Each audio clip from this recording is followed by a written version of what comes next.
chers membres de la presse, distingués invités, en vos titres et qualités, bonjour. C'est un honneur pour nous en ce jour de nous tenir devant vous en cette cérémonie du vernissage du livre intitulé Oracle de sagesse de l'auteur Samuel Kimbukusu. Comme précité, Oracle de sagesse est un livre contenant une panoplie des pensées diversifiées de sagesse, touchant plusieurs aspects et domaines de la vie et surtout de la sagesse. Nul n'ignore qu'il faut une réflexion bonne, précise, fondée et objective pour arriver à une compréhension d'un fait.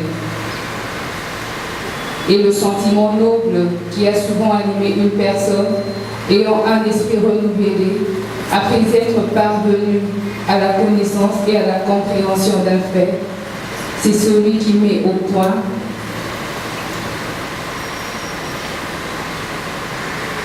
des voies qui conduisent à cette dégénération d'esprit. C'est le sentiment qui a animé son auteur. Si tout le monde connaissait tout, personne n'ignorerait rien. Et comme la sagesse accroît, ce livre met par écrit des pensées, des voies à travers des réflexions qui ont pour but de favoriser l'accroissement de la pensée et de la sagesse.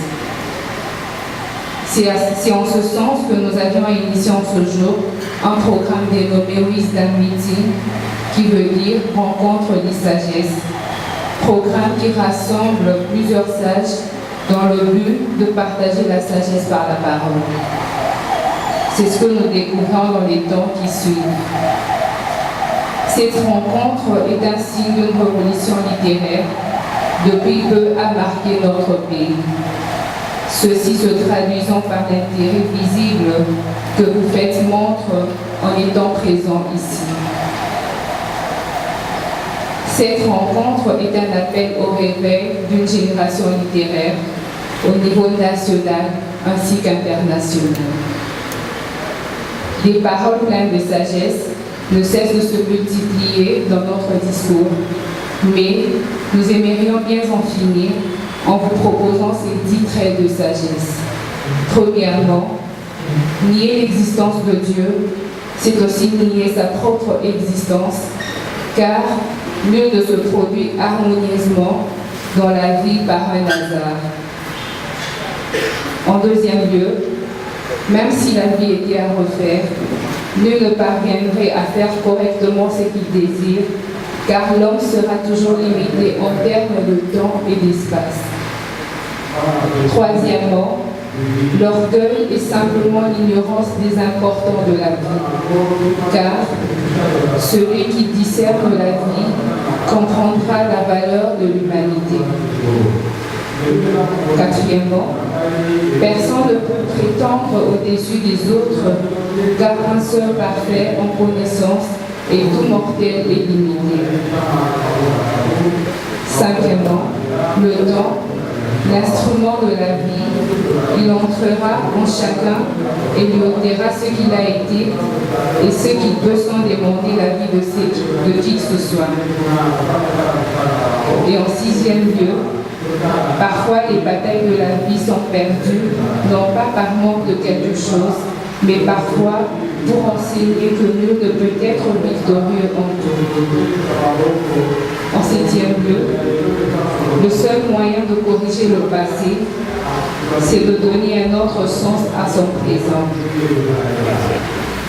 En huitième lieu, Booker T. Washington a dit ceci: si vous voulez élevez quelqu'un d'autre.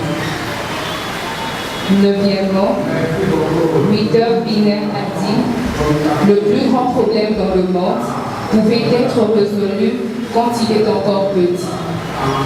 Et enfin, Alfred Gibbs a dit: tu n'es pas ce que tu penses être, mais ce que tu penses, c'est ce que tu es. Mesdames et messieurs, puissiez-vous trouver à travers ce livre et programme des voies épanouissantes de la sagesse qui vous amèneront à mener une existence essentielle. Je vous remercie. Alors, avant de commencer, ça va?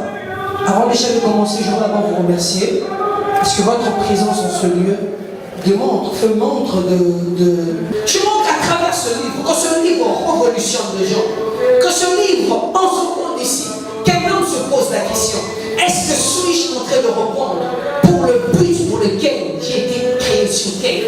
Est-ce que je suis en train de faire, est-ce que je suis en train de mener une existence qui est essentielle? Alors, pour chuter, j'aimerais dire une chose que j'ai dit dans le livre qui m'a enseigné. Je crois avec le temps, je ne sais pas si après 2 ans que j'ai sorti mon livre, mais je crois si en 2020 ou 2000, combien je vais encore sortir un livre, je ne sais pas encore quel sera le titre, mais je vais aussi parler de l'intelligence de la vie. Mais je veux parler aux hommes de Dieu et aux pasteurs et aux leaders qui sont dans ce lieu. J'ai dit dans mon livre, le plus grand exercice, ou la plus grande, ou bien le plus grand exploit qu'un homme peut faire sur terre, c'est quoi? Découvrir la valeur cachée dans ce qui ne brille pas. Non, vous n'avez vu, personne ne m'a saisi. Je dis ceci. Je veux parler aux leaders, je veux parler aux hommes qui ont ce lieu, des hommes de Dieu. La plus grande victoire ou le plus grand exploit qu'un homme peut faire sur terre, un leader, c'est la capacité de découvrir la valeur dans la chose qui ne brille pas. Nous avons tendance à nous attacher à ce qui brille, mais nous n'avons pas tendance à voir la valeur qui est cachée dans ce qui ne brille pas. Car l'or ne perd pas sa valeur, même lorsqu'il est dans une boue. L'or est valeureux, non pas parce qu'il occupe une position X ou Y, c'est parce que l'or est valeureux. Il existe des valeurs qui sont liées intrinsèquement à notre personne. Alors je vais lancer un défi aux leaders qui sont en ce lieu.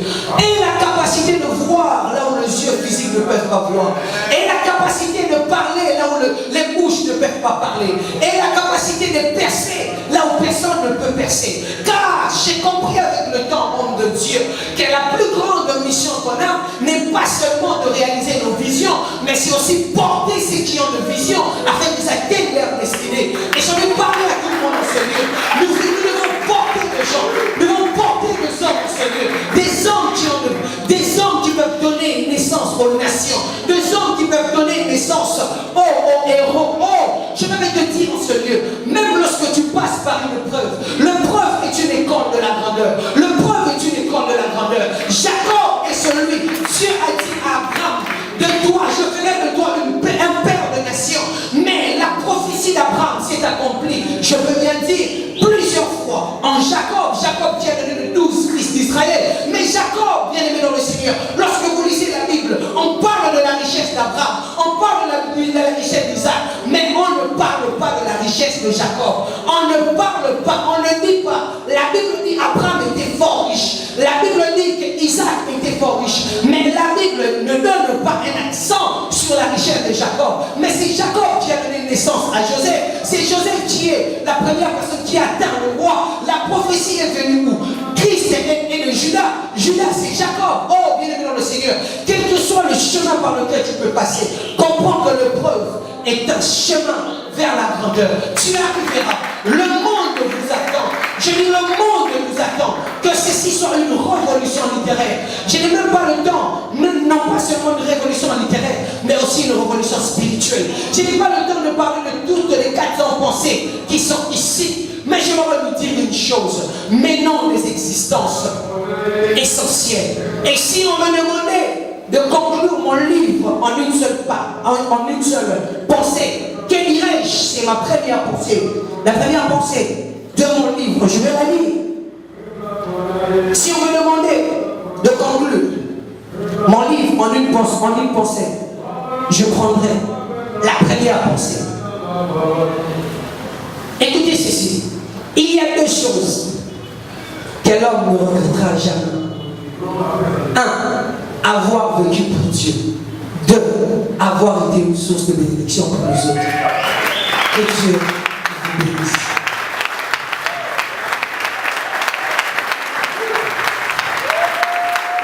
Africa TV,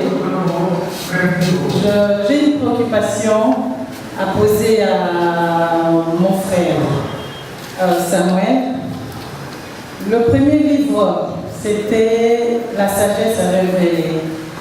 Le deuxième, l'oracle de la sagesse. L'objectif principal de ce deuxième ouvrage, c'est quoi? C'est ce que je veux savoir.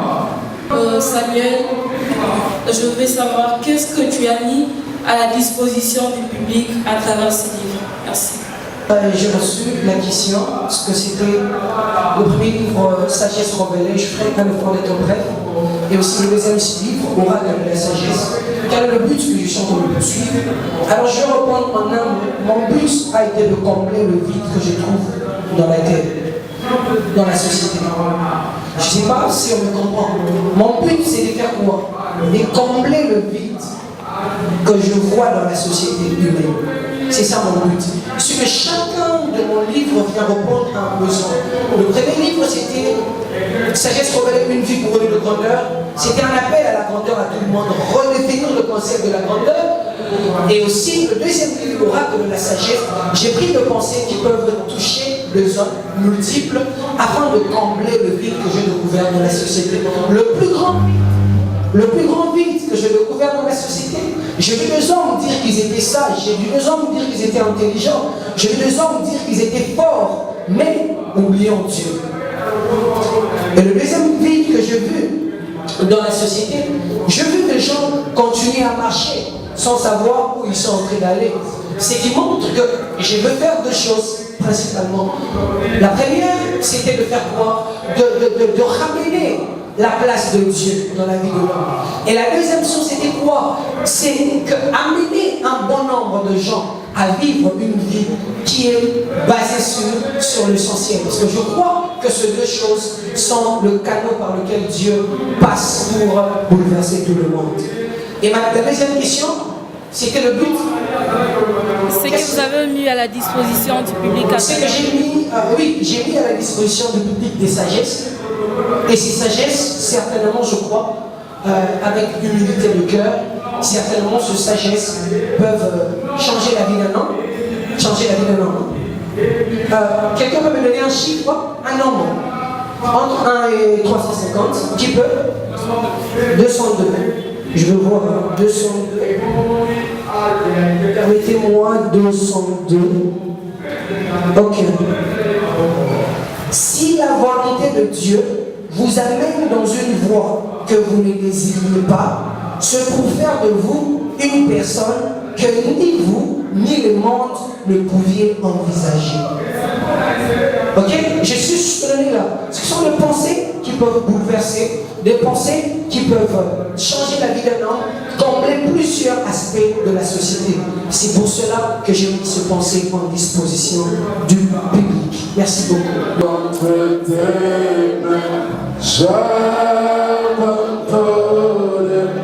Tout à fait bon, oui, pour tout Seigneur. Oui, pour tout Seigneur. Entre tes mains, jamais non s'oppose.